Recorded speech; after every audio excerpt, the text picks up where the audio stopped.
Afrički bubnjevi iz Burkine Faso usred Osijeka. Putujemo po Europi i promičemo poruku o važnosti čuvanja okoliša. Ovakve aktivnosti kao što smo ovo vidjeli danas nastaju upravo kroz volonterski angažman.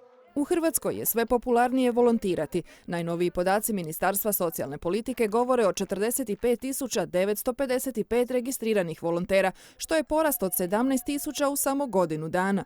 Odlično mi je, duhovno i emocionalno sam nagrađena, sviđa mi se.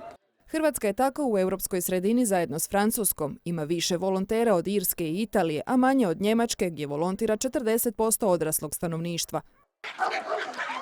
Osječki azil za napuštene pse ne bi opstao bez volontera. Volimo najviše reći da je volontiranje nekakva navika srca i zapravo dosta posla koje radimo ovisi o volontiranju. Ja se osjećam vrlo dobro kada pomažem nekom kome mogu pomoći, kome treba pomoć, kao na primjer psima.